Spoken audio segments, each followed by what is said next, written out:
world of YouTube, there for sight. Unlocking another missing person case from the channel Unsolved Mysteries. Unsolved Whistler, I mean. Oops. But, here we have a person missing. I'm sorry I forgot his name, but I will have it up in the description. So, yeah, forgot his name, damn it. But this guy lived in Worcester at this apartment complex, Webster Square Towers. I think I know where that is. Oh, I think I know it. Yeah, that's over by, this is over by the, Little Caesars Pizza. And, I do believe this is, I think this is a lot of handicapped, disabled people that lived here. Now that I think of it. But, and I would explain what this guy was doing over there living. He had schizophrenia. And this is another case, mind you, I think that should be literally people who should be more monitored. And which this kid, this guy, he was an adult, don't get me wrong. But this is another proven fact that people should be more monitored in life than just, you know, sent out in the big world to live by themselves. And especially if you suffer from schizophrenia. I mean, don't get me wrong. I mean, there are some people, I'm sure, that live with this diagnosis and have the proper medication for it, but there has to be some law these days made. I mean, they do have the, you know, take the rights from people that can't, you know, live amongst themselves, but if they are going to be on their own, then they really need to be more monitored then. Let alone, you know, taking their rights, but at least more monitored. Because it's a shame to write a person like this. And who knows who he attracted. Because I'll tell you something, this apartment complex that I know of in Worcester, they do a lot of passing by it. And there's a lot of people, boy, that are just unstable. And I mean, you know, I'm talking about the drug users, let alone Worcester's known for serial killers. Like any other big city. You know, all these unsolved murders, all these unsolved cases, missing people. You know, Worcester being a big city, boy, that's right. You know, there was a guy that I think I covered it. If I didn't, I think I did. In the first season of this Unsolved Worcester. A guy got literally on 4th of July shot down at a Walgreens, right in the parking lot, for Christ's sake. And the guy walked away with nothing, you know. Never got caught. Of course, everybody sees a man with a gun, they don't try and stop him. But it just goes to show, right, how scary it is in the big world.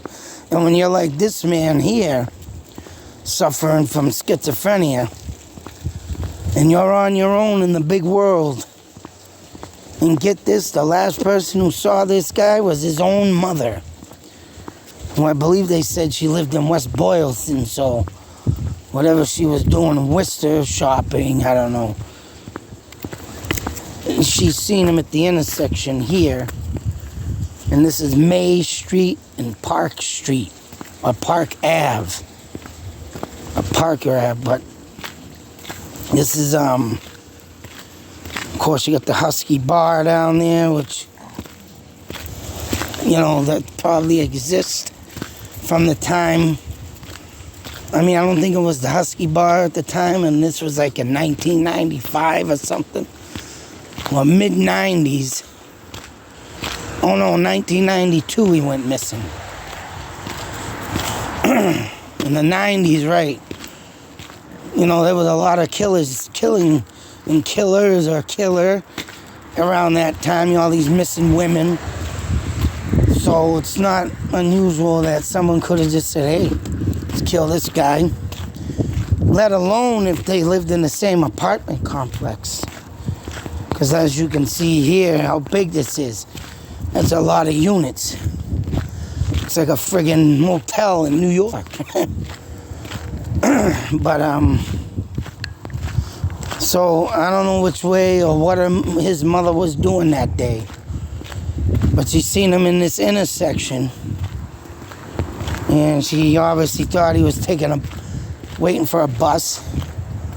But other witnesses saw him supposedly with a carriage with all his stuff. And obviously this is the thing too. When I talk about monitoring. Literally, this guy went to friggin' Texas. Got in trouble out in Texas for starting a commotion in a church, I guess. Because he does have some type of religious beliefs. And I forget what they said, but I mean, you can check out the full video if you want to go check out this episode. But I forgot what religion he was, and he was probably arguing in his church about the religion. And I guess he got arrested or kicked out or something. But of course, he ended up back here in Massachusetts to Worcester. Now, his mother and father obviously split up. She lives in West Boylston, and I forget where he lived. I forgot what they said, but they were in two different towns. This guy would go visit them at times, I guess. But yet here he is out in the middle of Worcester. His mother sees him on this intersection. Of course, poof, disappears. Now there you go. The key word. The guy sometimes, right? I can't say sometimes because he said he only moved once. But if this is a regular occurrence, that would make more sense of him disappearing. But moving once, I don't think would mean he would try and do it again. But who knows with the schizophrenia part. But anyways, I mean, the mere thought of his mother seeing him and don't know what the hell he's doing, and she did see him with a backpack. But they didn't say she mentioned seeing him with a carriage. But other witnesses did. So whatever the case may be, I mean, I'm thinking this guy got picked up by somebody. Someone he might have just met. And of course, going with the wrong people. But I'm sure you don't make great decisions when you're schizophrenic. I know I just found out not too long ago, I have a cousin with this diagnosis, so I did want to talk to him because I have my other cousin, his sister, that was telling me about him, and you know, and he was having some issues, and I thought I maybe could just help him or talk to him about some things or see what's going on, because hey, I got my own mental issues, and everybody has some kind of issues with themselves, and hey, if I can give help anyway, I can to anybody with mental health issues. Hell, drop me a line. I'll talk to you about stuff. 'Cause I've been around mental people all my life, so I know the ins and outs and some, you know, really crazy stuff that I've seen throughout my life, so I'm not a therapist, but damn it, I don't care what anybody says. If you don't live on the streets and learn the street smarts, you're not getting nothing out of just a book. Oh no, you gotta know that person, you gotta live with that person, or you gotta hang with that person to get the full info of what you need to do and not to do around a person of that nature, so. But anyways, but to see this guy just vanish off a friggin' busy street, And I'm sure it wasn't no different back in the 90s, man. You know. And this is probably one of his last known pictures. And to just think, yeah, this guy was here, gone tomorrow, wherever the hell he went. I mean, I suspect foul play, of course. I mean, even though he did disappear once, I mean, it doesn't mean he did it again. And let alone if he met someone and told him that and I'm sure he was talking to people or a person saying, hey, I've been to Texas, or, you know, said I've done this, I've gone here, and people take note into that. And if you say stuff to the wrong person, they're going to remember what you said, and there you go. You're going to end up missing. So, I mean, with that being said, hey, get over there. Hey, what's happening? Still living. Yep. Shut up, Ted.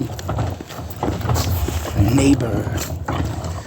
But anyways, like I was saying, you know, you get caught up into the wrong people and say the wrong things. You know they're going to take advantage of you and your schizophrenia or any mental health case that you know, whatever diagnosis you have. If someone's going to take you and take over that and control you, or let alone just pick you up and, you know, take you over that way, something's going to happen. So it is a scary world out there, folks. But whatever the case may be, what happened to this guy, it's just insane.